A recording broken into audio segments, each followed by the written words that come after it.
देखिए, जब भी कोई काम नया कोई शुरू करता है तो चैलेंजेस तो आते ही आते हैं। जो चाहे वो 100 करोड़ का घर खरीद रहा हो, वो चाहे 5 लाख या 10 लाख का फ्लैट खरीद रहा हो, दोनों की भावना एकदम सेम होती है घर के लिए। घर कि हम बहुत ज़्यादा रेट बढ़ाने या उस पे विश्वास नहीं करते, रेट अपने आप बढ़ेगा, मार्केट बढ़ाएगी। लेकिन हमारा ज़रूरी है कि जो प्रोजेक्ट को हम जब लॉन्च करते हैं, अगर उस समय उसका रेट एक्स है, तो ये गारंटी देते हैं कि जब हम पोजीशन देंगे तो 3x बन रेट होगा, चाहे मार्केट बढ़े या ना बढ़े। देखिए, अगर मार्केट के अंदर कंपटीशन ही नहीं होगा तो बहुत ही खराब हो जाएगा। जब रेरा नहीं था तब भी हम एग्रीमेंट के अंदर ये लिखते थे, ये सुपर एरिया है और आपका ये बिल्टअप एरिया है।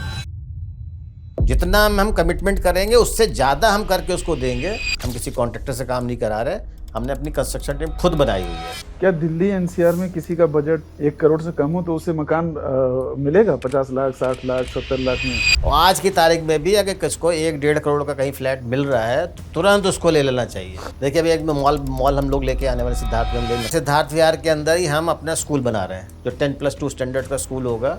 मेरी जिम्मेदारी है कि आपके सपने को जो हम दिखा रहे हैं उसको हम पूरा जरूर करेंगे। कस्टमर की खुशी मेरी मोटिवेशन है। आज मुझे इस तरह की चीज़ की संतुष्टि है कि आज हम डायरेक्टली या इनडायरेक्टली कई हजार लोगों को हम एम्प्लॉयमेंट दे रहे हैं। रियल एस्टेट से अच्छा कोई दूसरा बिजनेस ही नहीं है। आप देखिए, अगर रियल एस्टेट में इन्वेस्ट नहीं करेंगे तो पैसे को मल्टीप्लाई नहीं कर सकते। अच्छे से ड्यू डिलिजेंस कर ले। रेरा ने काम आप बहुत आसान कर दिया। सच देखिए, रेरा रजिस्ट्रेशन है कि नहीं है। एनसीआर के कौन से रीजन में आपको रेसिडेंशियल रियल एस्टेट में अगले 5 साल में सबसे ज्यादा ग्रोथ दिखाई देता है? अगर आदमी इस रीजन के अंदर इन्वेस्ट करता है, गाजियाबाद में या नोएडा के अंदर, तो आने वाले समय में उसे परसेंटेज ऑफ ग्रोथ वो ज़्यादा मिलेगी।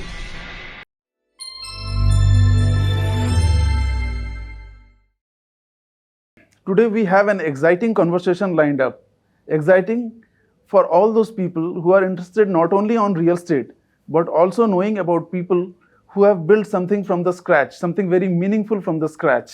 Today we have with us Mr. Prashant Tiwari, CMD of Prateek Group, a brand that has been focusing on improving the way people live.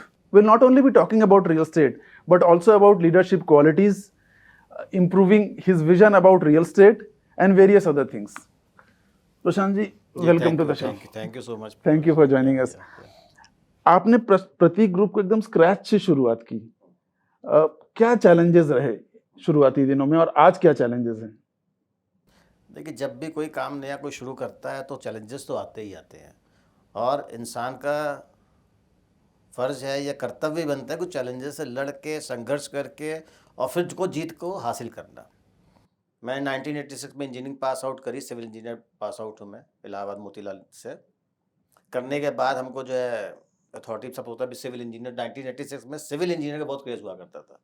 Mechanical computer तो थे ही नहीं उतने, लेकिन सबसे नंबर 1 पे जो सिविल होता था। हर आदमी होता था इंजीनियर बनना तो सिविल बनना है। रोड वाला सिविल होता है कि लोग सोचते थे भाई जो दिखता था सिविल इंजीनियर दिखाई देती, सड़क बन रही है, पुल बन रहा है, ब्रिज बन रहा है, तो लोग जानते थे इंजीनियर मतलब सिविल इंजीनियर। तो हमने भी सिविल इंजीनियरिंग करके करी। फिर इत्तेफाक से क्या वो उसमें हम मिडिल क्लास फैमिली से थे, गवर्नमेंट सर्वेंट में पापा काम करते थे, तो हमारा भी यही एम था कि हमें भी कहीं पढ़ के कहीं नौकरी करनी है। तो हमने इंजीनियरिंग करने के बाद वैकेंसी निकली प्राधिकरण में, उत्तर प्रदेश विकास प्राधिकरण में। हमने अप्लाई किया, इंटरव्यू हुआ, हो गया हमने। तो 1986 में पास आउट हो गए, तुरंत मेरी जॉब लग गई। और फिर मैंने झांसी विकास प्राधिकरण से शुरुआत करके गाजियाबाद विकास प्राधिकरण, फिर मेरठ विकास प्राधिकरण, हापुड़ विकास प्राधिकरण, इस तरह करते करीब हमने 20 साल वहाँ पर हमने काम किया। और क्योंकि सिविल इंजीनियर थे तो रियल एस्टेट तो आज है, उस समय रियल एस्टेट बहुत जाना माना ब्रांड है, लोग जानते नहीं थे। लेकिन पढ़ाई करने के बाद से ही मैंने रियल एस्टेट शुरू कर दिया एक तरह से। तो पूछेंगे कैसे शुरू कर दिया भाई? उस समय प्राइवेट डेवलपर्स नहीं हुआ करते थे, गवर्नमेंट ही बना के देती थी। लोगों को मकान चाहिए, फ्लैट चाहिए तो विकास प्राधिकरण बना के देता था। तो उन्हें प्राधिकरण के जो फ्लैट बनते थे या सड़कें बनती थी या कुछ भी उसमें डेवलपमेंट होता, उसके लिए सब सुपरवाइज हम करते थे। तो कौशाम्बी मल्टी स्टोरी बिल्डिंग बननी शुरू हुई बहुत समय, 90s की बात बता रहा हूँ, 87, 80, 90s में पहली बार। तो पीएन मिश्रा वाइस चेयरमैन होते थे, उन्होंने कहा यार दिल्ली से आते, तो उनको लगा यार मल्टी स्टोरी बिल्डिंग क्यों नहीं बन रही है गाजियाबाद में कोई भी। तो पहली बिल्डिंग डिज़ाइन हुई कौशाम्बी में जो बना हुआ है, वो जीटीएन डिज़ाइन करी, वहाँ मेरी पोस्टिंग रही। तो वहाँ से मैंने सीखा कि मल्टी स्टोरी बिल्डिंग कैसे बनाई जाती है, कैसे बनती है। ये सब 90s के बाद बता रहा हूँ। तो मैं खुद खड़े होकर सुपरवाइज करके छत डलवाना, कंक्रीटिंग कराना और कॉन्ट्रैक्टर्स के बिल वेरीफाई करके उनके मेजरमेंट करके वो सब करना।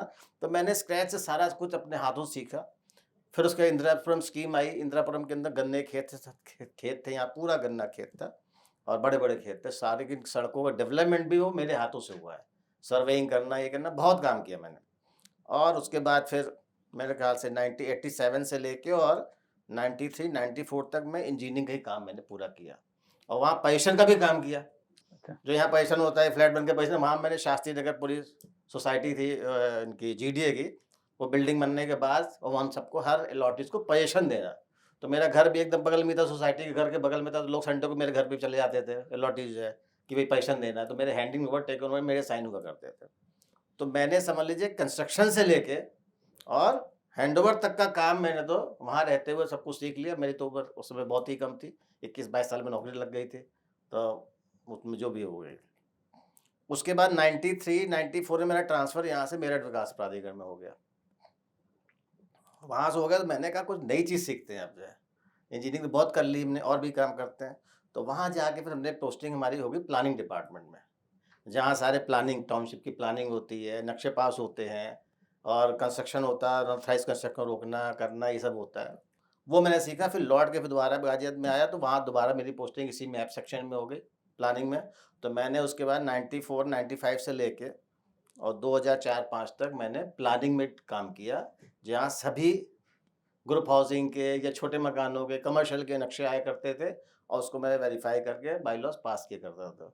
तो आप एक तरह सोचिए, पूरा इन रियल एस्टेट मैंने वहाँ रहते हुए सीख लिया। पहले कंस्ट्रक्शन करना सीखा, मकान कैसे बनता है, उसके बाद नक्शे कैसे पास होते हैं, क्या बायलॉज होता है, वो भी मैंने सीख लिया। सीखने के बाद 2005 में ऐसा लगा कि भाई जो मैं मतलब कुछ अनसैटिस्फाई लग रहा था कि शायद जिस लायक भगवान ने मुझे बनाया, मैं यहाँ पे कुछ अपना पूरा दे नहीं पा रहा हूँ मैं, कि मुझे कुछ और करना चाहिए, मैं अपना कर नहीं पा रहा जो है। सैटिस्फैक्शन होता है, जॉब सैटिस्फैक्शन जैसे होती है। तो 2005 में मैंने जो है वहाँ से रिज़ाइन किया वीआरएस लेके, और मैंने 2005 में प्रतीक ग्रुप को स्टैब्लिश किया, बनाया, छोटी सी कंपनी शुरू की। 5 सितंबर 2005 को इसकी फाउंडेशन डे है, उस दिन बनाया मैंने। और फिर मैंने रामप्रस्थ शालीमार गार्डन था, 2-3 फ्लोर की बिल्डिंग बनाई शुरुआत। फिर 200-300 गज का प्लॉट ले लिया और हमने बिल्डिंग बनाई, 3 या 4 बिल्डिंग बनाई थी। वहाँ से इस सफ़र की शुरुआत हुई। और फिर जब क्रॉसिंग रिपब्लिक टाउनशिप आई, तो उसमें मैंने पहली मल्टी स्टोरी बिल्डिंग प्रतीक ग्रुप की रॉयल क्लिफ के नाम से बनाया, जिसमें करीब 200-250 फ्लैट थे। उसके बाद फिर मैंने नोएडा में बहुत काम किया और इस तरह से जीवन का एक शुरुआत हुई। तो नया चैप्टर जो है वो हमारा इस तरीके से शुरुआत हुई, नए चैप्टर की। ये एक बड़ा रिस्क था, एक सेफ सिक्योर्ड सरकारी नौकरी छोड़ करके। ये बहुत ही कम लोग करते होंगे कि सरकारी नौकरी बीच में छोड़ करके अपना बिजनेस शुरू करना, और वो भी रियल एस्टेट, जो कि बहुत ही अनसर्टेन है। बिल्कुल सही बात आपने बोली। जो है भाई सरकारी नौकरी यूपी की, वो भी इंजीनियर की, कौन छोड़ना चाहे, कोई नहीं छोड़ना चाहेगा। मतलब सिक्योर लाइफ, एकदम सिक्योर लाइफ, एकदम उनमें कोई वो नहीं कि सिक्योर नहीं, सिक्योर है, कोई दिक्कत नहीं, रिटायरमेंट तक कोई दिक्कत नहीं है, तो अपना होता है। लेकिन वो बताया ना, हमको कुछ अंदर से ऐसा फील हो रहा था कि हम कुछ कमी है, कुछ हम कर नहीं पा रहे, हमें कुछ करने के लिए और है हमारे पास, लेकिन मैं कर नहीं पा रहा हूँ। भूख लगती है, जब भूख लगी काम करने की। जब प्राधिकरण में रहते हुए ये भी था कि जैसे भी मेरे बॉस है के डिपार्टमेंट में अलग अलग प्लानिंग में एरिया बटा होता है कि तुम्हारा ये है, तुम्हारा ये, तुम्हारा ये। तो कहीं भी कोई काम अटकता, दूसरे एरिया के भी कोई काम अटकता, तो बॉस कहता था प्रशांत को बुलाओ, उसको बताओ कैसे काम होगा। तो कहने का मतलब, मैंने जो भी सीखा बहुत डीपली थॉरोली जाके सीखा, ऊपर ऊपर नहीं सीखा। क्योंकि आप जब तक किसी के डीप डेप्थ में नहीं जाएंगे, आपको नॉलेज नहीं आएगी, और जब तक आपको नॉलेज नहीं होगी, आपकी वैल्यू नहीं बनेगी। जब आपके अंदर नॉलेज है, तभी आप किसी के लिए एसेट बन सकते हो। तो मैंने वहाँ पे एसेट बन के दिखाया। तो जब इतना एसेट बन गया, तो मुझे लगा कि यार हमें कुछ और करना है। तो वो एक रिस्क लेके, जरूर रिस्क था उस पर करने का, लेकिन रिस्क भी कहीं तक वो सेफ हो रहा था। इस तरह से हो रहा था कि उस समय मायावती गवर्नमेंट थी यूपी के अंदर, तो उनकी एक पॉलिसी आई थी उस समय, अब नहीं है पॉलिसी वो, कि कोई भी जो गवर्नमेंट सर्वेंट है, वो 3 साल के लिए एक लीव ले सकता है विदाउट पे, और कुछ भी अपना बिजनेस कर सकता है उसके अंदर। अगर सेटल हो गया तो ठीक है, नहीं सेटल हो गया तो दोबारा 3 साल बाद ज्वाइन कर सकता है। तो वो एक बहुत बड़ी अच्छी विंडो, स्पेशल विंडो आई थी, तो मैंने उसको उस विंडो को यूज़ किया। लेकिन मैं 3 साल वेट ना करके, हमने 1 साल के बाद ही हमने वहाँ से वीआरएस लेके और गवर्नर के यहाँ से उसको हमने एक्सेप्ट करा लिया, तो वो मैंने छोड़ दिया था। जो चाहे वो 100 करोड़ का घर खरीद रहा हो, वो चाहे 5 लाख या 10 लाख का फ्लैट खरीद रहा हो, दोनों की भावना एकदम सेम होती है घर के लिए। घर वो सोचता घर है भाई हमारा, तो घर मतलब कि चाहे वो बड़े छोटे से कुछ नहीं होता, लेकिन उसकी भावनाएं होती है दोनों के लिए एकदम, इमोशन सेम होते हैं। जब से अगर कोठी बनाना शुरू करना होगा 100 करोड़ वाले को, जब से फाउंडेशन बनेगी तब तो सब काम छोड़ के जरूर देखने के लिए आएगा, अगर फर्स्ट होम उसका है तो। हम सेकंड होम की बात नहीं कर रहे, फर्स्ट होम उसका अगर हो रहा है तो सेकंड में तो फिर वो इन्वेस्टमेंट वाली बात आ जाती है। तो हमने ये देखा कि हम डेवलपर्स जो है, हम लोग घर नहीं बेचते, हम सपना बेच रहे हैं लोगों को। जो लोगों ने जो सपना देखते हैं कि मेरा घर ऐसा होगा, मेरे बच्चे ऐसे पढ़ेंगे, इस वाले में वाइफ यहाँ पे किचन में रसोई में से खाना बनाएगी, ऐसी होगा, फैसिलिटी होगी। तो हम ये सपना लोगों को दिखाते हैं, पहले जब तो लैंड खरीदने में सपने दिखाते हैं, ब्रोशर क्या सपना है कि हम ऐसा करेंगे, आपने जो सपना देखा हम उसको साकार करके हम आपको देंगे, पूरा करके हम आपको देंगे। तो ये बिजनेस बहुत अलग है, नॉर्मल बिजनेस नहीं है, ये इमोशन के साथ जुड़ा हुआ बिजनेस है। तो क्या अभी आप जब पीछे देखते हैं, आपको ये लगता है कि रियल एस्टेट के अलावा किसी और में होता तो चैलेंजेस कम होती, दिक्कतें कम होती आपको? नहीं, हमें तो चैलेंजेस से लड़ना आता ही है, हमें तो संघर्ष करना ही कि मतलब हमारे जीवन का आनंद है संघर्ष। अगर जीवन में संघर्ष नहीं तो मैं सोचूं कुछ है ही नहीं मेरे लिए। तो मैंने बचपन से संघर्ष किया है, पढ़ाई से लेके अब तक सब संघर्ष करते करते यहाँ तक ईश्वर ने पहुँचाया है। तो संघर्ष करना हमें अच्छा लगता है कि मुझे संघर्ष करे, आसानी से कुछ चीज़ मिल जाए तो मुझे पसंद ही नहीं है, मज़ा ही नहीं आएगा उसका ना। अगर लड़ाई लड़के, संघर्ष करके, मेहनत करके जो चीज़ मिलती है उसकी खुशी का आनंद एकदम अलग ही होता है तो उसका। क्या दिक्कतें आई शुरू में, खास तौर पे कुछ कुछ कोई ऐसा इंसिडेंट आप बताना चाहें कि बहुत मेजर प्रॉब्लम, या कभी आपको लगा हो कि यार ये कैसे होगा, एंड देन देखिए, आपने उसको ओवरकम किया होगा? जब शुरुआत करी हमने, तो हमने पहला project multi storey building crossing Republic से शुरुआत करी, जहाँ मेरा पहला प्रोजेक्ट था। कोई हमारा क्रेडेंशियल पीछे नहीं था, कोई बैकग्राउंड नहीं था, मल्टी स्टोरी बना के प्रतीक में डिलीवर किया हुआ है। और उसके आसपास क्रॉसिंग रिपब्लिक के अंदर सारे इस एरिया के बड़े डेवलपर काम कर रहे थे। सुपरटेक भी थे, अमरपाली भी थे, महागुन भी थे, गॉड भी थे, एसोटेक भी थे, अजनारा भी थे, सभी लोग काम कर रहे थे। और उसके बीच में हमारा छोटा सा एक प्लॉट था बहुत, जिसमें कुल 250 फ्लैट थे, तो हज़ारों फ्लैट बना रहे थे। वो 250 फ्लैट शुरू करना और लोगों को ये विश्वास दिलाना कि आप हमारे यहाँ फ्लैट बुक करिए, मैं बना के आपको दूंगा, वो बहुत बड़ा चैलेंज का विषय था। कहता क्या क्यों आप पे विश्वास करें, ये लोग तो ऑलरेडी बना चुके हैं, इनका करना है। तो हमने कहा बिल्कुल बात तो सही है, हुआ है, एक बार तो शुरुआत का विश्वास करना पड़ेगा। उनके साथ ही साथ हमने बेच दिए फ्लैट, बिक गए हमारे, और सारे बन गए, पूरे बना के हैंडओवर लोगों को कर दिया, आज बहुत अच्छे से रह रहे हैं। उसके बाद तो प्रतीक फेडोरा लेके आया, 61 में लेके आया, फिर लॉरेल बनाया मैंने, फिर प्रतीक विस्टेरिया बनाया, प्रतीक स्टाइलो बनाया, प्रतीक एडिफिस जो लैंडमार्क बनाया है आके लग्जरी फ्लैटों का, वो बनाया। फिर सिद्धार्थ विहार 40 एकड़ के टाउनशिप लेके उसको शुरुआत करी। हाँ, उसको शुरुआत करने में उस बीच बहुत चैलेंजेस आए, है ना। मोनेटाइजेशन से लेके होने के बाद जीएसटी भी आया, रेरा भी आया, रिफॉर्म हुए सारे, कोविड भी आया। तो इन सब चैलेंजेस से निपटने उसी बीच हमारा सिद्धार्थ जो 4,500 फ्लैट हम बना रहे थे, डिलीवर करना था। तो वो डिलीवरी करने में थोड़ा चैलेंजेस ज़रूर आए हमारे पास, क्योंकि सारे रिफॉर्म्स एक साथ आ गए और फिर कोविड भी आ गया। तो लेकिन हमें याद है, अब कोविड के दौरान हमारी मीटिंग हुई, हमारे लेंडर के साथ मीटिंग चल रही थी जो जूम मीटिंग पे, तो मैंने उनसे कमिटमेंट किया था कि कोविड इस पूरे एनसीआर के अंदर मैं आपसे कमिटमेंट करता हूँ, कोविड के बाद पहला डिलीवरी मेरी होएगी। और ईश्वर ने पूरा किया, कोविड के बाद पहले डिलीवरी करने वाले हम। तो उस समय तक कोई डिलीवरी नहीं हुई थी, कोविड के बाद की बात कर रहे हैं। हमने 2021 के अंदर डिलीवरी शुरू की सिद्धार्थ विहार में, और आज 4,500 मकान बना के वहाँ पे हैंडओवर लोगों को कर दिया है। 4,500 में से 4,000 परिवार वहाँ पे रह रहा है। और हम आज जाते हैं जब कभी-कभी वहाँ घूमने के लिए, कभी भी विजिट करने अंदर लोगों से, तो हर आदमी मुझसे मिलके और हर आदमी अच्छे से ग्रीट करता है। तो ये जो खुशी होती है ना कि लोगों को रहने के बाद भी आपकी इज्जत कर रहे हैं, इसका मतलब कि आपने उनके सपनों की, उनकी भावनाओं की कदर करी, उनके सपनों को आपने पूरा किया, तो वो लोग मानते हैं। तो वो हमने आज पूरा करा। आज सिद्धार्थ विहार हमारे साथ प्रतीक ग्रैंड सिटी के नाम से ही सिद्धार्थ विहार मशहूर हो गया उसके बाद। तो आपने अफोर्डेबल से लेकर के लग्जरी, अल्ट्रा लग्जरी भी बनाया।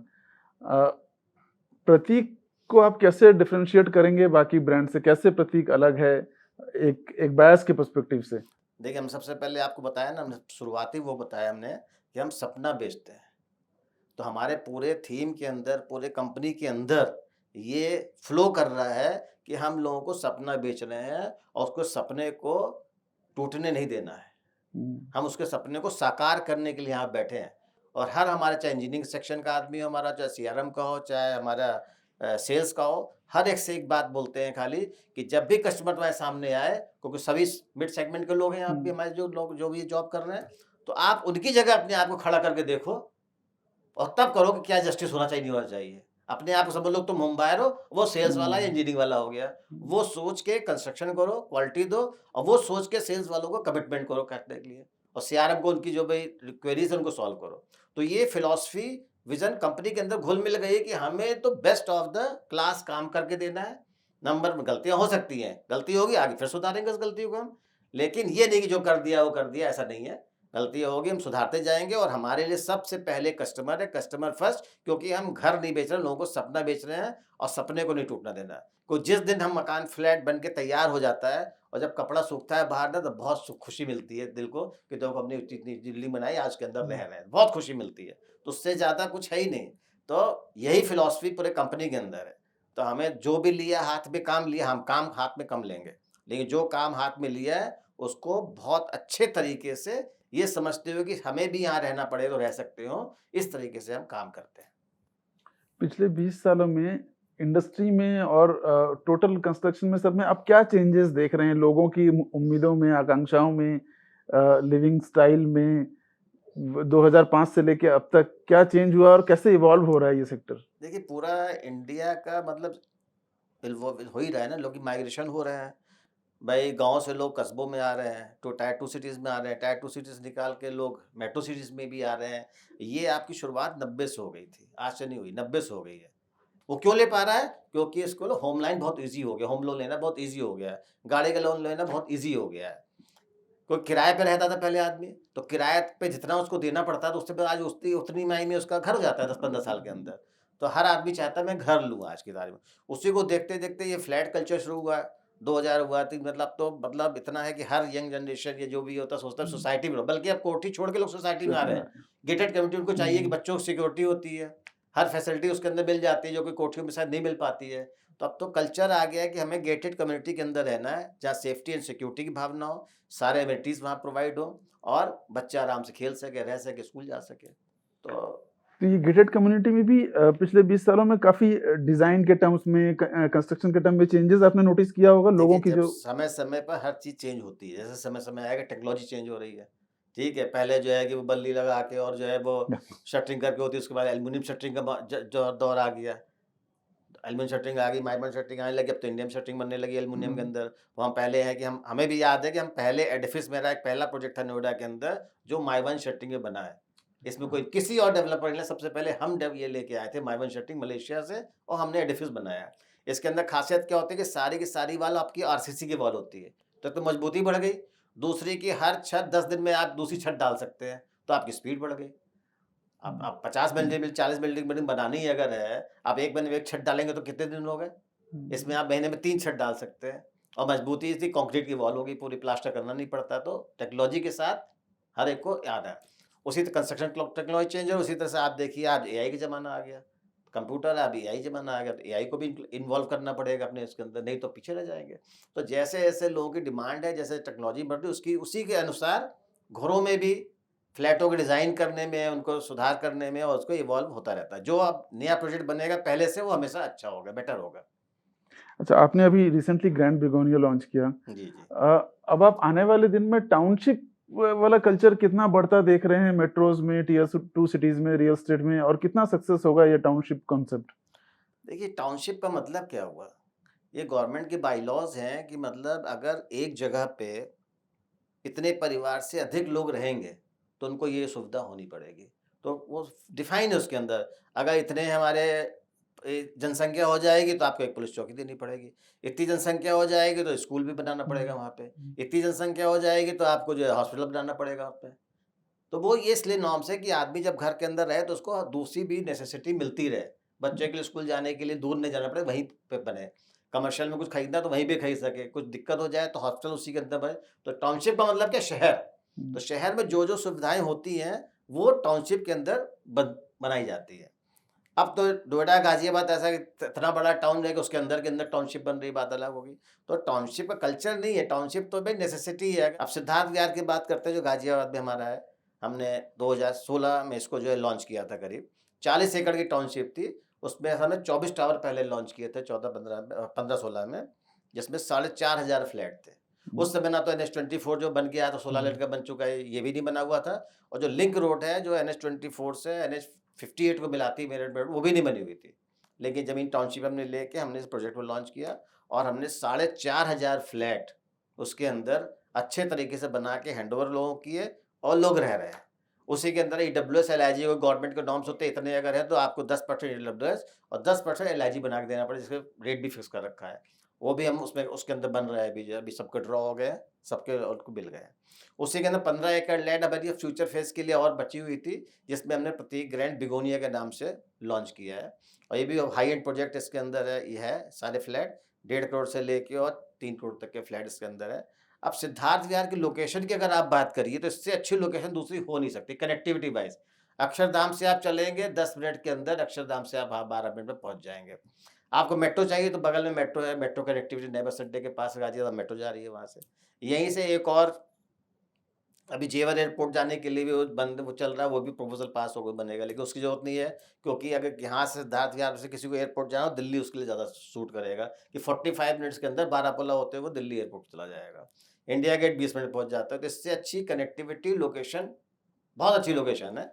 सिर्फ ये कह सकते हैं गाजियाबाद नाम है, साइकोलॉजिकल लोग लगता है नोएडा और गाजियाबाद, तो ये है काली और कुछ नहीं है। तो उसके अंदर अब आज की तारीख में भी है, आप देख हर आदमी जो है बड़े बड़े फ्लैट बना रहा है, टिकट की साइज हो गया 3 करोड़ 4 करोड़ 5 करोड़ लेके घूम रहा है। अगर 2 करोड़ भी 2.5 करोड़ किसी के पास रुपए है तो वो पूरे नोएडा में NCR में फ्लैट ही नहीं मिल रहा उसको। तो आपने ऐसा कर दिया कि लोगों की बाइंग रीच से बाहर होता चला जा रहा होता चला जा रहा है। तो हमें जो मिड सेगमेंट के लोग थे, जिनको जो पहले 50 लाख का फ्लैट खरीदते थे, मान लो चलो 1 करोड़ का फ्लैट खरीद 1.5 करोड़ खरीदने वाला कहाँ जाएगा? तो उसको ध्यान में करते हुए सिद्धार्थ का जो हमने प्रोजेक्ट प्रतीक बिगोनिया लाए हैं, हमने 1.5 करोड़ से स्टार्ट करके 3 करोड़ तक के मकान वहाँ बना रहे हैं। 2 बेडरूम 2 प्लस स्टडी, 3 बेडरूम और 3 प्लस स्टडी, जिससे कि मिड सेगमेंट के लोगों को भी हम ट्रीट कर सकें। हम लग्जरी बनाते हैं, हमारा प्रतीक कैंडी सेक्टर 150 बन रहा है, वहाँ हमारा 3 करोड़ से स्टार्ट होता है, यहाँ 3 पे खत्म हो जाता है। वहाँ 3 से लेकर 10 करोड़ तक के भी फ्लैट बना रहे हैं हम। तो हर तरह के लोगों को कैटर करने के लिए प्रतीक ग्रुप सक्षम है और तैयार है करने के लिए, वो कर रहा है। आजकल डेवलपर्स अफोर्डेबल पे ध्यान नहीं दे रहे हैं जैसे 5 साल पहले तक दे रहे हैं। ज्यादातर लॉन्च लग्जरी और 2 करोड़ अपवर्ड्स वाले सेगमेंट में लॉन्च हो रहे हैं। तो उसी का तो मैं जवाब दिया अभी आपको, जो है कि तो जिसको 1.5 करोड़ 2 करोड़ का फ्लैट खरीदना है, बेचारा कहाँ जाए, है ही नहीं किसी के पास देने के लिए। गुड़गांव देख लीजिए, नोएडा देख, सब जगह रेट इतना हो रहा है और लोगों ने बड़े फ्लैट बना दिए, क्योंकि लग्जरी दिखाना है तो बड़ा बनाना पड़ेगा, नहीं तो कैसे कर पाएंगे। छोटे को लग्जरी नहीं कहते वो, जबकि मेरी डेफिनेशन लग्जरी की अलग है। लग्जरी का मतलब फ्लैट के अंदर लग्जरी नहीं होना चाहिए, फ्लैट के बाहर आप जो क्या क्या दे रहे हैं वो लग्जरी है। कि आप लिफ्ट कैसी लगा रहे हैं, उसके अंदर कितनी स्पीड की लिफ्ट लगा रहे हैं, कितनी लिफ्ट लगा रहे हैं पर फ्लैट, कितनी लैंडस्केपिंग कैसी कर रहे हैं, ग्रीनरी कितनी कर रहे हैं। आजकल देखिए पॉल्यूशन दिल्ली के अंदर कितना एक बहुत बड़ा मुद्दा बन गया है, तो हमें ग्रीनरी ज़्यादा से ज़्यादा करनी चाहिए, जिससे कि हमारा पॉल्यूशन लेवल हम उस एरिया के अंदर कम कर सकें। तो इस सब चीज़ में ध्यान, ये लग्जरी है। स्विमिंग पूल कैसा है, क्लब में फैसिलिटीज़ क्या क्या है। खाली घर को, एक फ्लैट को बड़ा बना देना वो लग्जरी नहीं है हमारे लिए। तो फ्लैट के बाहर निकलते लिफ्ट कितने स्पीड की है, क्या आपको वेटिंग टाइम वहाँ पे क्या है। अब जितने भी लिफ्ट हम लगा रहे हैं, चाहे प्रतीक ग्रैंड बिगोनिया हो, चाहे वहाँ 2.75 मीटर पर सेकंड की लिफ्ट लगा रहे हैं, तो मतलब एकदम हाई स्पीड है कि आपको वेट नहीं करना पड़ेगा घर के बाहर। वो लग्जरी है कि लॉबी आप कैसी बना रहे हैं, डिजाइन कर रहे हैं, या आप कोई आदमी आपके घर के अंदर मिलने आ रहा है तो लॉबी से होता हुआ आएगा गेट के अंदर, तो उसका इंप्रेशन कैसा जा रहा है, वो देखने में कैसा लग रहा है, अपीयरेंस कैसा उसका है। तो इन सब चीज़ों को ध्यान करते हुए चीज़ों को बनाते हैं। और उसी को ध्यान करते हुए जो आपने बोला ना, अफोर्डेबल और मिड सेगमेंट के लोग कहाँ जाएंगे, बिल्कुल सही बात है। तो उसी को ध्यान करते हुए प्रतीक ग्रैंड बिगोनिया हमने जब भी लॉन्च किया 6-7 महीने पहले, हमने मिड सेगमेंट के लिए ही फ्लैट हमारे हैं। वो बात अलग है, मिड सेगमेंट की रेंज भी 50 लाख से बढ़ के 1.5 करोड़ हो गई है। तो वो हमारे वहाँ पे 1.5 से स्टार्ट होकर 3 करोड़ में खत्म हो जाते हैं। तो हमने पूरा जिसको फ्लैट चाहिए इस अच्छी लोकेशन के ऊपर हम वहाँ पे दे रहे हैं हम लोगों को। अच्छा, दिल्ली एनसीआर में रियल एस्टेट में पिछले 2 साल में खासतौर पर जिस तरह से प्राइस राइज हुआ है, आपको लग रहा है ये सस्टेनेबल है या इसमें आप करेक्शन की चांसेस देखते हैं फ्यूचर में? देखिए, जहाँ तक नोएडा की बात अगर करते हैं हमसे है, तो नोएडा जो पहले 10 साल से अंडर प्राइस चल रहा था। आप गुड़गांव कंपेयर कर लीजिए नोएडा से, तो गुड़गांव का इंफ्रास्ट्रक्चर और नोएडा का इंफ्रास्ट्रक्चर में बहुत ज़मीन आसमान का अंतर है। नोएडा में सड़कें पहले बनी हुई हैं, सीवर पहले बना हुआ है, उसके बाद बिल्डिंग बननी शुरू हुई है। वहाँ पहले बिल्डिंग बन जाती है, तब वो सब होता है काम, कहीं कहीं नहीं भी होता है। इकोनॉमिक एक्टिविटी ज्यादा है वहाँ गुड़गांव में। नहीं, इकोनॉमिक एक्टिव तो नोएडा में भी है, वहाँ भी एमएनसीज है, यहाँ भी एमएनसीज आ गए हैं। तो कोई अंडर प्राइस था नोएडा, इसलिए नोएडा का जो रेट हुआ, आज की तारीख में नोएडा को अपना सही हक मिल रहा है। उससे पहले उसको अपना हक नहीं मिल रहा था, उसका हक पूरा गुड़गांव मार रहा था। आज की तारीख में नोएडा को अपना हक मिल रहा है, जिस चीज़ का वो हकदार था, जितना उसका इंफ्रास्ट्रक्चर बनाया हुआ है। तो आज तो हम ये नहीं कहेंगे रेट बढ़ गए हैं, रेट तो अपने आप सिचुएशन अपनी आप सही जगह पे आए। पहले अंडर प्राइस था, जिन्होंने पहले मकान खरीद लिया ना, वो बहुत किस्मत वाले थे। उन लोग तो जो उनको उस रेट में मिल गया कि नोएडा एक्सटेंशन बात करते हैं 1800 2000 रुपए पर स्क्वायर फीट के हिसाब से मकान मिल गया। कहाँ मिले? कंस्ट्रक्शन कॉस्ट भी नहीं आती उतनी, तो कैसे कोई करेगा? तो नोएडा अपने सही पे है, लेकिन हाँ, ये बात ज़रूर है आपकी कि बहुत अगर एक सीमा से बाहर रेट बढ़ते चले जाएँगे, तो लोगों को खरीदने वालों का जो वॉल्यूम है वो कम ज़रूर हो जाएगा, बास्केट के अंदर वॉल्यूम कम होगा। तो उन चीज़ों को ध्यान में करते हुए ही डिज़ाइन करना चाहिए और प्राइसिंग रखनी चाहिए, जिससे कि हम ज़्यादा से ज़्यादा लोगों को कैटर कर सकें। प्रत्येक ग्रुप इसी पे है कि हम बहुत ज़्यादा रेट बढ़ाने या उस पे विश्वास नहीं करते, रेट अपने आप बढ़ेगा, मार्केट बढ़ाएगी, हम नहीं बढ़ाएँगे रेट। वो मार्केट डिमांड होगी, अपने आप रेट बढ़ाएगी, नहीं बढ़ाएगी। लेकिन हमारा ज़रूरी है कि जो प्रोजेक्ट को हम जब लॉन्च करते हैं, अगर उस समय उसका रेट एक्स है, तो ये गारंटी देते हैं कि जब पोजीशन देंगे 3x बन रेट होगा, चाहे मार्केट बढ़े या ना बढ़े। मार्केट का प्राइस बढ़े तब की बात नहीं कर रहा है, अगर मार्केट वैसे ही चलती है तब भी 3x होगा। क्यों? क्योंकि मुझे मालूम है हम क्या बना के देने वाले हैं। क्वालिटी ऑफ डिलीवरी हम क्या करने वाले हैं, उस पे हम करते हैं। जितने भी हमने आज तक प्रोजेक्ट बनाए, सब में 3x से ऊपर रेट हो गया है, हमने जब दिया है तो लोगों को पैसा। मतलब सिद्धार्थ भैया, मैं बताता हूँ कि हमारे जो सोसाइटी बनकर तैयार हो गई है, इंडियन नेवी के जो एडमिरल थे, उन्होंने अपने स्टाफ के लिए, जो दिल्ली में नहीं रह सकते हैं, उनके स्टाफ के लिए 100 फ्लैट यहाँ पे रेंट पे लिए हुए हैं। और उनकी सुबह रोज बस आती है, वो लेके चले जाती है, सब सूट करता है उनको। उनके सारे ऑफिस इंडिया गेट के पास है, उनको सूट करता जाना, यहाँ से बैठते हो और 15-20 आधे घंटे में पहुँच जाते हैं। तो बहुत अच्छी लोकेशन है। अगर किसी देखिए एंड यूज़र के लिए, ज़माना जो आप समय चल रहा है, इस समय जो चल रहा है, वो एंड यूज़र का समय है। एंड यूज़र की मार्केट है, एंड यूज़र की ही मार्केट है। तो हमारे यहाँ जिसको अपना मकान चाहिए रहने के लिए, वो हमारे प्रतीक रेंट बिगोनिया में ज़रूर ले ले, क्योंकि आने वाले समय में हो सकता है उसको ये रेट ना मिल पाए, उसकी चीज़ डील से चीज़ें बाहर हो जाए। तो अगर किसी को घर लेना है और अगले 3-4 साल बाद पोजीशन लेना है, तो उसके लिए बहुत बेस्ट है ये। और किसी को नोएडा एक्सप्रेस पे आना है, तो वहाँ प्रतीक कैंटी बन रहा है, वहाँ भी हमारा बन रहा है, लग्ज़री बोल सकते हैं, लग्ज़री सेगमेंट बन रहा है। तो दोनों ही हमने हाईवे को टच किया हुआ, एक्सप्रेसवे को, चाहे नोएडा एक्सप्रेसवे हो, चाहे ये वाला एक्सप्रेस हो, मेरठ एक्सप्रेसवे, दोनों पे हमारी चीज़ें हैं, दोनों को हम कैटर कर रहे हैं साथ-साथ। टेक्नोलॉजी का इस्तेमाल करके कितना स्मार्ट होम्स आप दे रहे हैं, आने वाले दिनों में देंगे बायर्स की सहूलियत के लिए, और टेक्नोलॉजी के साथ चलने के लिए आप लोग क्या देख स्पेसिफिक स्टेप? टेक्नोलॉजी में बताया ना आपको, जो है अभी पहले जो है कि वह कंस्ट्रक्शन करने में बहुत टाइम लगता था। उसको रिड्यूस करने के लिए एल्युमिनियम मॉडुलर शटरिंग आ गई, जिससे आपकी अब स्ट्रक्चर पूरी बिल्डिंग आरसीसी की बनती है, ब्रिक वर्क की वॉल होती नहीं है। जैसे ब्रिक्स को यूज़ ही नहीं करते हम लोग अब, कोई यूज़ नहीं कर रहा ब्रिक्स। और ना यूज़ करना ग्रीन बिल्डिंग के लिए भी ये। पहले भट्टे होते थे, जब मिट्टी खोद-खोद के ईंट बनाई जाती थी, तो कितना आप खोदेंगे मिट्टी को, कहाँ ले जाएँगे, खत्म करें, खेत खत्म हो जा रहे हैं ना। उसको ऑप्शन निकल गया, अब वो ब्रिक्स का यूज़ ही नहीं होता बिल्डिंग के अंदर। फ्लाई ऐश जो होती है, वेस्टेज जो होती है, फ्लाई ऐश जो कि प्लांट से पावर प्लांट से निकलता है, उस चीज़ से अब ब्लॉक्स बनते हैं और उससे ब्लॉक से पार्टीशन वॉल बना दी जाती है, बाकी सारी वॉल्स आरसीसी की हो गई। तो बहुत फास्ट हो गया। प्लास्टर नहीं करना पड़ता, तो टाइम सेविंग आपकी हो गई है। अब अंदर फ्लैट के जो स्मार्ट होम्स जो आप करना चाहें, आप कर सकते हैं। ऑटोमेशन यूज़ कर सकते हैं, आज सब कुछ ऑटोमेशन पे है, आपके आईपैड के ऊपर सब कुछ हो जाता है, लाइट बंद करना है, करना। आप घर पहुँचे नहीं, आपने पहले एसी ऑन कर दिया वहाँ से जाके आपने। ये घर पहुँचने में 10 मिनट लगे, 15 मिनट लगे, पहले आपने एसी को ऑन कर दिया वहाँ से। तो आप जो करना चाहें कर सकते हैं टेक्नोलॉजी के साथ। आप टेक्नोलॉजी मतलब आपको सही रा फ़ास्ट और अच्छी चीज़ों की तरफ आपको आकर्षित करती है। प्रतीक ग्रुप कंपटीशन को बीट करने के लिए कैसे नए-नए तरीके अपना रहा है? देखिए, अगर मार्केट के अंदर कंपटीशन ही नहीं होगा, तो बहुत ही खराब हो जाएगा। कंपटीशन तो बहुत ज़रूरी होना है। तो फिर तो मोनोपोली अगर हो जाएगी, आदमी तो कहेगा चीज़ों में बनारस सबसे अच्छा ही है, तो इम्प्रूवमेंट होने के चांस खत्म हो गए। अब सिद्धार्थ विहार में बात करते हैं, सिद्धार्थ विहार प्रतीक ग्रैंड सिटी के नाम से जाना जाए, तो कोई दो राय नहीं है इसके अंदर है।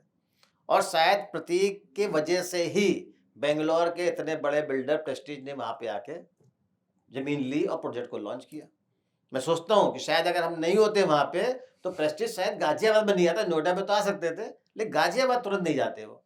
क्योंकि मार्केट पहले आदमी सोचेगा गुड़गाँव की, नोएडा की समझेगा, तब जाएगा गाजियाबाद के लिए। वो आए क्योंकि उनको मार्केट पहले से बना हुआ था वहाँ पे।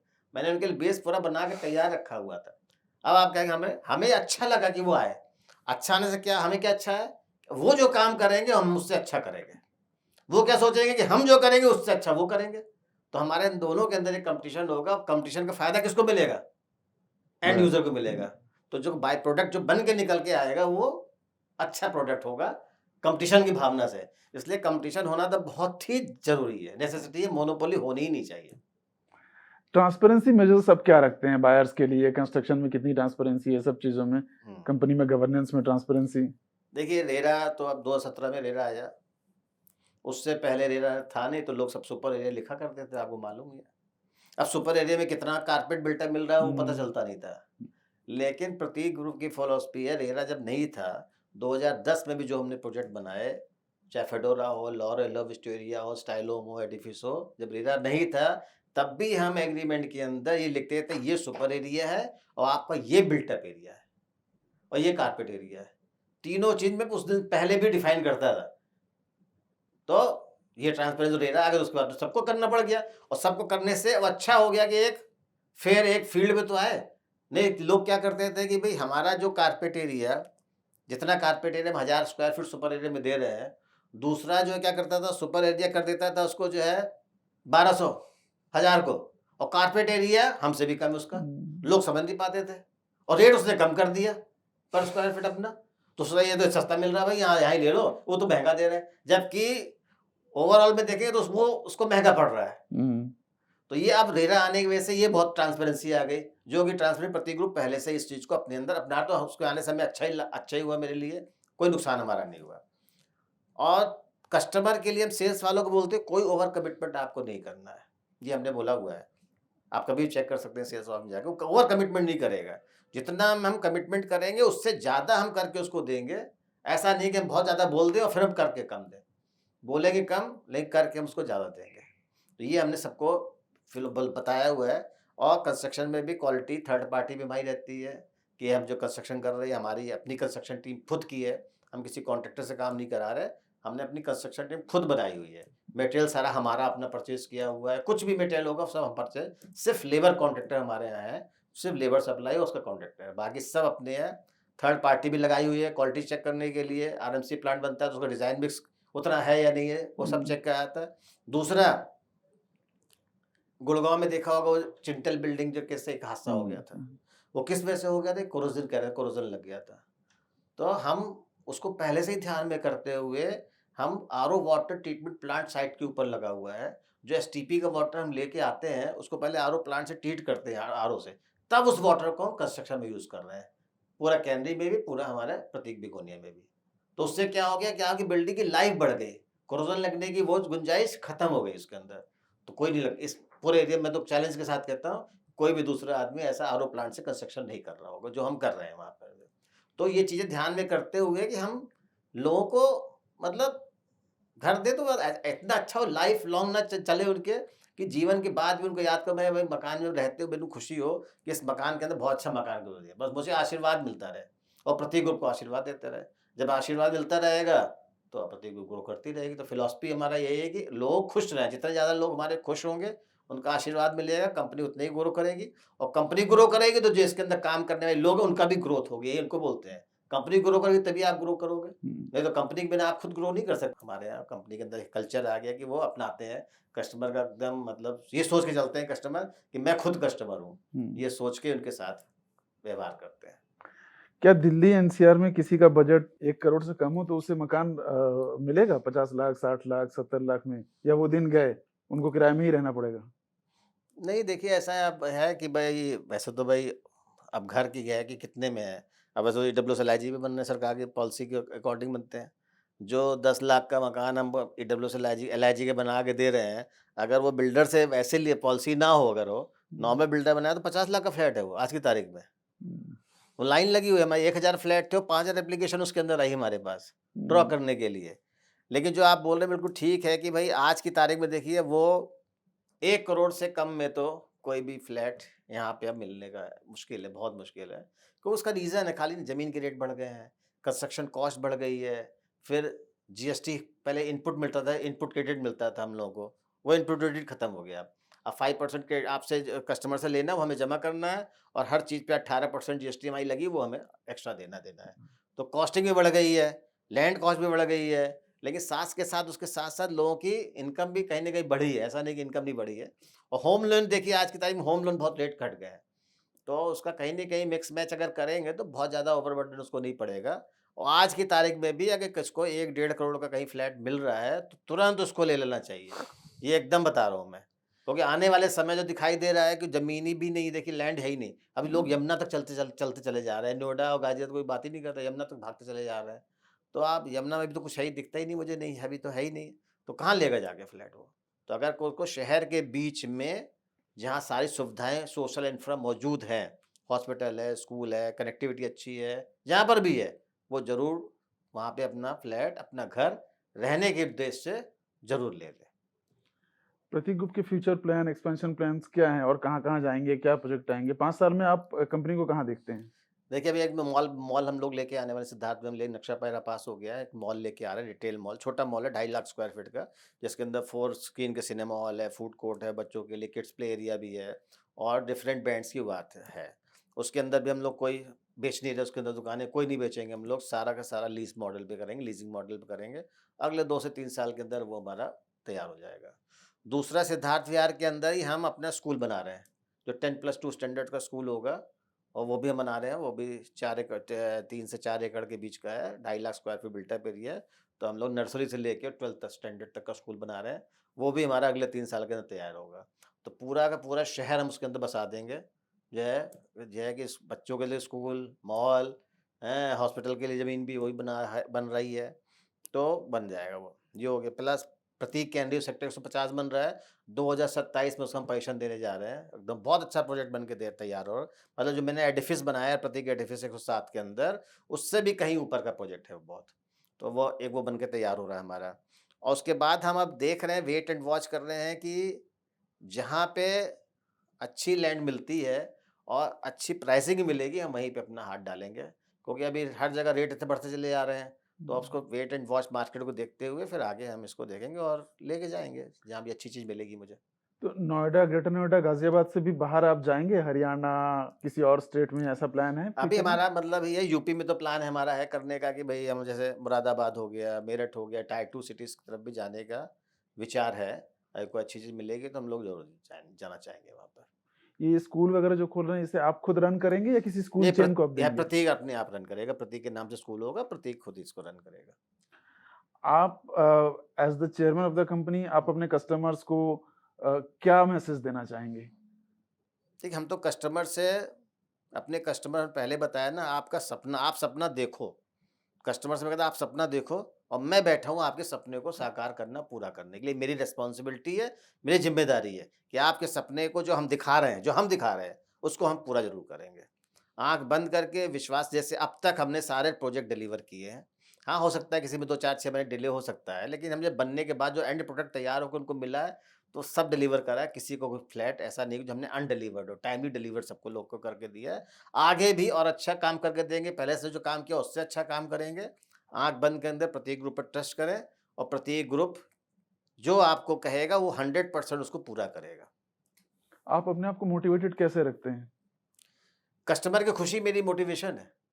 जब मकान बन के तैयार होता है और उनको डिलीवरी देनी शुरू करते हैं ना, वो खुशते हँसते हुए जब मुझसे मिलते हैं, मुस्कुराते मिलते हैं मुझसे हैं, तो वो मेरे लिए मोटिवेशन है कि वाह! Very good. भगवान ईश्वर ने ऐसा आशीर्वाद दे दिया।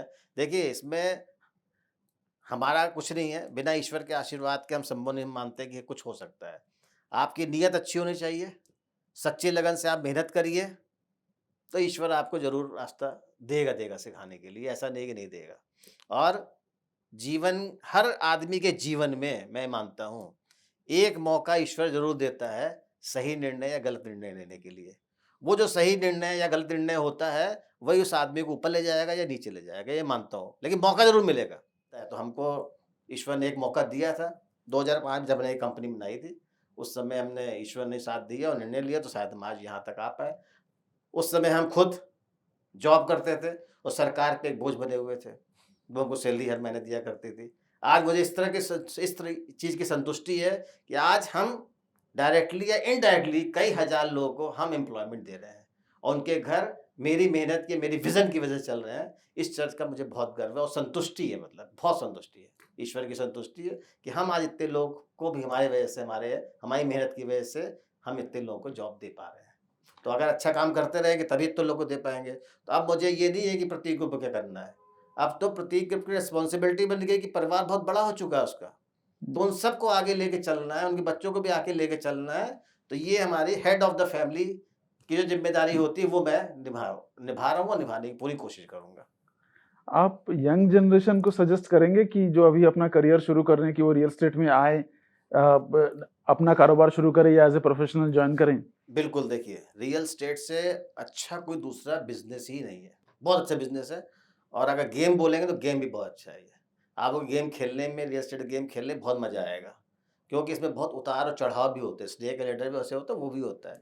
बस मैं ये ज़रूर करना चाहूँगा, मैं यंग जनरेशन के हिसाब से आप इस बिज़नेस के अंदर आओ, पेशेंस रखो बहुत, बहुत हरी में नहीं रहना है कि हम कल ही सब कुछ मल्टीप्लाई करके, मल्टी फ्लोट करके हम बहुत वो बन जाएँ, वो नहीं। पेशेंस रखिए और जो कमिट कर रहे हो अपने कस्टमर को पूरा करिए, तरक्की आपके पीछे-पीछे अपने आप भाग के आएगी। अच्छा, इन्वेस्टर्स को, जो लोग purely investment point of view से रियल एस्टेट देख रहे हैं, हुँ। आपको क्या लगता है, रेजिडेंशियल रियल एस्टेट में ज़्यादा रिटर्न आएँगे या कमर्शियल रियल एस्टेट में? देखिए दोनों का अपना अलग-अलग है। कमर्शियल में क्या होता है कि आदमी क्यों लेता है कि उसको एक रेंटल इनकम बनानी होती है, मान लीजिए, है ना? तो रेंटल इनकम बनानी तो कमर्शियल वो प्लॉट खरीद लेगा, वो दुकान या कुछ भी ऑफिस स्पेस खरीद लेगा और उसे रेंट पे उठा देगा, तो उसकी अपनी रिकरिंग इनकम बन गई, रेंटल इनकम बन गई, उससे तो चलता रहेगा, खर्चा चलता रहेगा। अगर आप बोलेंगे कमर्शियल शॉप के अंदर मल्टी टाइम वो रेट बढ़ जाएँगे, वो रेट नहीं बढ़ेगा उसके अंदर। लेकिन वो रेंटल इनकम आपके लिए बन जाएगी, वो एक रेंटल इनकम के लिए सही है। जिनको कि जिन जिन लोगों को रेंटल इनकम बनानी है, वो कमर्शियल में बिल्कुल इन्वेस्ट करें, कि हर महीने उन्हें मिलना है अच्छा 5 से 6% रिटर्न मिल जाता है, तो बहुत अच्छा रिटर्न मिल रहा है, उसको वो इन्वेस्ट करें। दूसरा हो गया कि पर आदमी को पैसे को अपने मल्टीप्लाई करना है। आप देखिए अगर रियल एस्टेट में इन्वेस्ट नहीं करेंगे तो पैसे को मल्टीप्लाई नहीं कर सकते, ये है। आप शेयर मार्केट में कर लीजिए, अब मल्टीप्लाई नहीं होगा पैसा आपका। म्यूचुअल फंड्स में तो हुए हैं लोगों नहीं के, होते हैं। मल्टीप्लाई कितने कितने मल्टीप्लाई? करोड़ों में नहीं हो पाएगा लोगों को ना।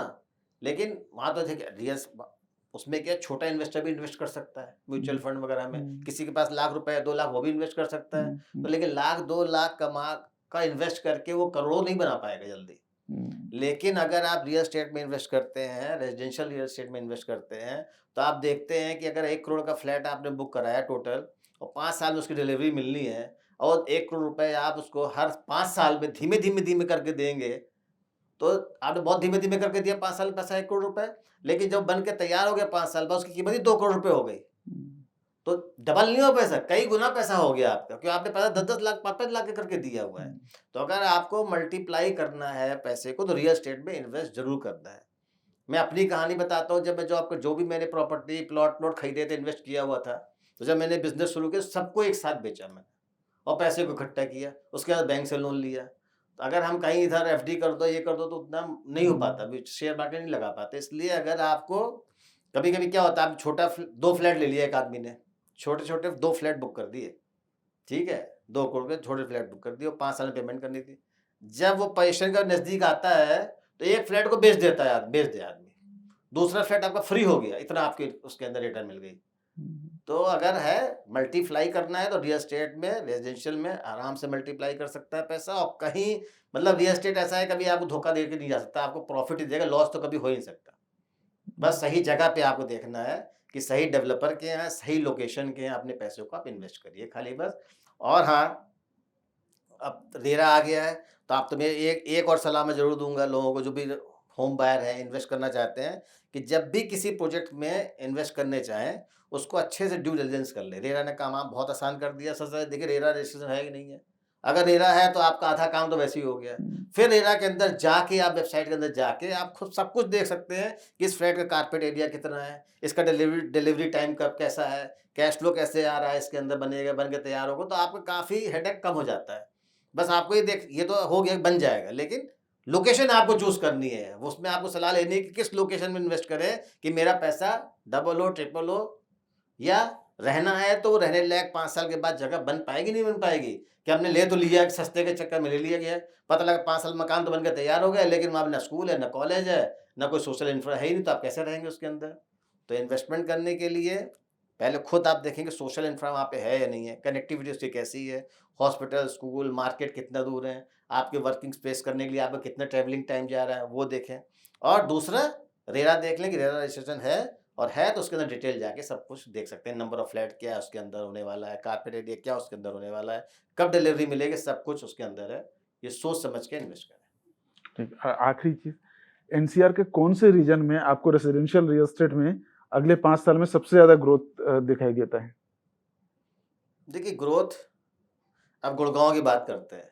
गुड़गांव में तो देखिए ऑलरेडी काफ़ी रेट हाई हो चुके हैं, तो अगर परसेंटेज ऑफ ग्रोथ की बात करेंगे तो उतना आपको परसेंटेज रिटर्न वहाँ पे नहीं मिलने वाला है, जितना कि भी आपको इस रीजन मिलेगा, नोएडा और गाजियाबाद मिलने वाला है। क्योंकि नोएडा और गाजियाबाद का रेट हमने बताया पहले भी, अभी अपनी सही जगह पे आया है, आ रहा है। तो अगर आप भी इस रीजन के अंदर इन्वेस्ट करता है, गाजियाबाद में या नोएडा के अंदर, तो आने वाले समय में उसे परसेंटेज ऑफ ग्रोथ वो ज़्यादा मिलेगी। नंबर 2, रहने के हिसाब से भी बहुत अच्छी जगह है नोएडा और गाजियाबाद, सब इंफ्रा तैयार है, सोशल इंफ्रा भी तैयार है यहाँ पे, तो सब कुछ है यहाँ पे। तो percentage of growth in comparison of Gurgaon investment, Noida and Ghaziabad is better than Gurgaon. Thank you Prashant ji आज हमारे साथ जुड़ने के लिए। That was Prashant Tiwari, CMD of Prateek group, and we will be soon back with another new guest. Thank you. बहुत बहुत धन्यवाद पलाश जी, और होम बायर को जागरूक करने के लिए आपको बहुत धन्यवाद। इस तरह लगे रहिए और होम बायर को जागरूक करिए कि अच्छी जगह इन्वेस्ट करे और उसका पैसा सेफ रहे। Thank you sir, thank you.